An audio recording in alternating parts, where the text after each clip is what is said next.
AP liquor scam case విచారణలో కీలక పరిణామం చోటు చేసుకుంది. ఇవాల్టి సిట్ విచారణకు రాలేనని మాజీ మంత్రి నారాయణ స్వామి సిట్ అధికారులకు సమాచారం అందించారు. అనారోగ్యం, వ్యక్తిగత కారణాలతో విచారణకు హాజరు కాలేకపోతున్నట్లు సిట్కు సమాచారం అందించారు. వైసీపీ హయాంలో ఎక్సైజ్ శాఖ మంత్రిగా నారాయణ స్వామి పనిచేశారు. ఎక్సైజ్ మంత్రిగా ఉన్నప్పుడే అవినీతి జరిగిందని సిట్ గుర్తించింది. దీంతో పలు కీలక విషయాలను రాబట్టాలని సిట్ భావించింది. అందులో భాగంగానే సిట్ నోటీసులు జారీ చేసింది. నారాయణ స్వామి ఎక్సైజ్ శాఖ మంత్రిగా ఉన్నప్పుడే వేల కోట్ల అవినీతి జరిగినట్లు సిట్ గుర్తించింది. దీంతో ఇవాళ వ్యక్తిగతంగా హాజరు కావాలని నోటీసులు పంపింది. ఈ కేసులో జరిగిన వాస్తవాల గురించి నారాయణ స్వామికి తెలిసే అవకాశం ఉందని సిట్ భావించింది.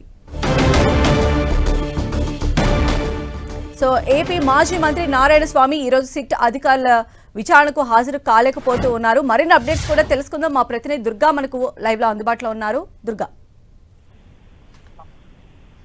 ఏపీలో లిక్కర్ కేసుకి సంబంధించి సిట్ చాలా వేగంగా అడుగులేస్తుందనే చెప్పాలి. ఇందులో భాగంగా ఇప్పటికే 12 మంది నిందితులను అరెస్ట్ చేశారు. నిన్న కీలకంగా ఉన్నటువంటి మిథున్ రెడ్డిని కూడా నిన్న అరెస్ట్ చేసి రిమాండ్ కు పంపించినటువంటి పరిస్థితి. అయితే ఇప్పుడు తాజాగా మాజీ మంత్రి నారాయణ స్వామి, అప్పుడు ఎక్సైజ్ మంత్రిగా ఉన్నటువంటి నారాయణ స్వామిని ఈ రోజు విచారణకు రావాలంటూ కూడా సిట్ నోటీసులు ఇవ్వడం జరిగింది. అయితే నోటీసులతో పాటు సాక్షిగా తీసుకుంటారా లేదంటే నిందితుడిగా నారాయణ స్వామిని చేరుస్తారనే దానికి సంబంధించి క్లారిటీ అయితే సిట్ ఇవ్వలేదు. కేవలం మీ దగ్గర ఉన్నటువంటి సమాచారం ఇవ్వాలి, సాక్షిగా రావాలంటూ కూడా నోటీసుల్లో పేర్కొన్నట్టుగా మనకు తెలుస్తుంది. అయితే ఈ సిట్ ఇచ్చినటువంటి నోటీసులకి ఈ రోజు నారాయణ స్వామి హాజరు కాలేనని సమాధానం ఇచ్చారు. తనకున్నటువంటి ఆరోగ్య కారణాల వల్ల, ఇతరత్ర విషయాల వల్ల తను ఈ రోజు ఆరోగ్యంగా హాజరు కాలేనని, మరొక రోజు విచారణకు వచ్చి సహకరిస్తానంటూ కూడా నారాయణ స్వామి చెప్పినట్టుగా మనకి సమాచారం అవుతుంది. ఈ మేరకు తన లేఖను సిట్ అధికారులకు నారాయణ స్వామి పంపినట్టుగా మనకి తెలుస్తుంది. అయితే ఈ సిట్ విచారణ అనేది చాలా వేగవంతంగా జరుగుతుంది. ముఖ్యంగా నారాయణ స్వామి అప్పుడు ఎక్సైజ్ శాఖ మంత్రిగా ఉన్నారు. ఆ డిపార్ట్మెంట్ కి సంబంధించినటువంటి ఇష్యూ కాబట్టి ఖచ్చితంగా తన దగ్గర సమాచారం ఉంటుంది. ఆ సమాచారం తమ ఇన్వెస్టిగేషన్స్ కి మరింత ఉపయోగపడుతుందంటూ కూడా సిట్ అధికారులు భావిస్తున్నారు. ముఖ్యంగా సిట్ అధికారులు మొదటి నుంచి కూడా చెప్తున్నారు, ఇప్పటికే ఛార్జ్ షీట్ కూడా ఆల్రెడీ దాఖలు చేశారు కాబట్టి 3,500 కోట్ల స్కామ్ ఈ లిక్కర్ కేసులో జరిగిందంటూ కూడా సిట్ అధికారులు చెప్తున్నటువంటి నేపథ్యంలో నారాయణ స్వామి దగ్గర నుంచి మరికొన్ని ఆధారాలు కూడా సేకరించే ఆలోచన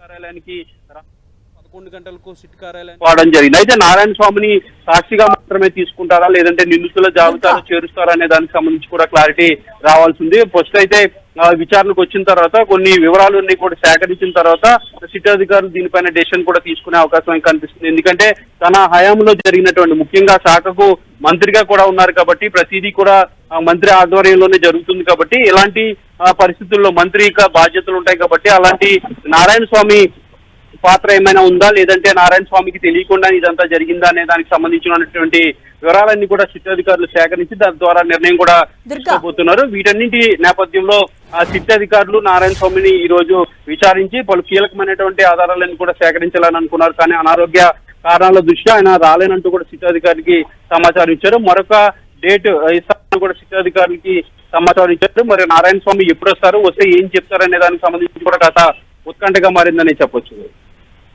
దుర్గా, అయితే నారాయణ స్వామి ఇప్పుడు పంపించినటువంటి సిట్ ఆఫీసర్స్ దానికి సంబంధించి రెస్పాండ్ అయ్యారా? మళ్ళీ తిరిగి ఎప్పుడు ఆయన ఎంక్వైరీకి పిలిచేటువంటి అవకాశం ఉంది? లేదా నారాయణ అంటే మిథున్ రెడ్డితో స్టార్ట్ అయినటువంటి పొలిటికల్ లీడర్స్ ని ఏపీ లిక్కర్ స్కామ్ లో విచారణకు పిలవడం అనేటువంటి అంశం తర్వాత ఎక్కడి వరకు దారితీసే అవకాశం ఉంటుంది? అంటే ప్రాథమికంగా నారాయణ స్వామిని సాక్షిగా మాత్రమే పిలిచారు కాబట్టి సాక్షిగా పిలిచిన వారికి ఆప్షన్ ఉంటుంది. తాను వాళ్ళు కనుక ఏదైనా కారణాల వల్ల రాలేకపోతే, వ్యక్తిగత కారణాలు లేదంటే ఆరోగ్యపరమైనటువంటి కారణాలు కనుక ఉన్నట్లయితే వాటిని తెలిపి సిట్ అధికారులకి సమాచారం ఇస్తే వాళ్ళు మరొక తేదీని కూడా ఇస్తారు. వాళ్ళతో మాట్లాడిన తర్వాత ఏ తేదీలో వాళ్ళకి కంఫర్టబుల్ గా ఉంటుందో ఆ తేదీలో వాళ్ళు వచ్చి సాక్షిగా సమాచారం కూడా ఇచ్చే అవకాశం కనుక. అయితే నారాయణ స్వామి సాక్షిగానే పిలిచారా లేదంటే లిక్కర్ స్కామ్ లో ఏమైనా పాత్ర ఉందా అనే దానికి సంబంధించి కూడా క్లారిటీ రావాల్సింది. ముఖ్యంగా ఆ స్కామ్ జరిగినటువంటి ఆ సందర్భంలో నారాయణ స్వామి మంత్రిగా ఉన్నారు కాబట్టి ఆ శాఖకు సంబంధించినటువంటి వ్యవహారాలన్నీ కూడా మంత్రి ఆధ్వర్యంలోనే జరుగుతాయి కాబట్టి మంత్రి ఎక్కడైనా సంతకాలు చేశారా లేదంటే ఎవరికైనా ఆదేశాలు ఇచ్చారా అల్టిమేట్ గా మంత్రి పాత్ర ఏమన్నా ఉందా అనే దానికి సంబంధించి కూడా సిట్ అధికారులు ఖచ్చితంగా ప్రశ్నించాల్సినటువంటి అవసరం ఉంటుంది. దీంతో పాటు ఆ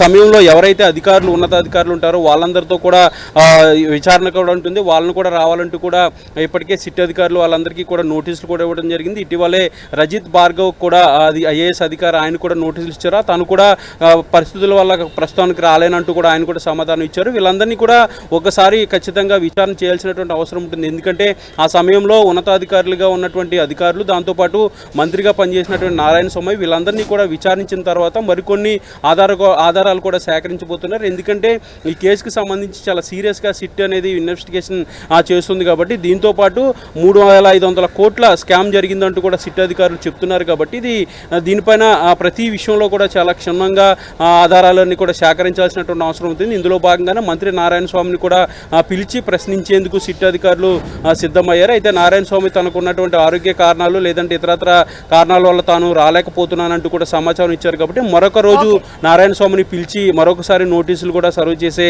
పరిస్థితి అయితే ఖచ్చితంగా కనిపిస్తుంది. రైట్ దుర్గా.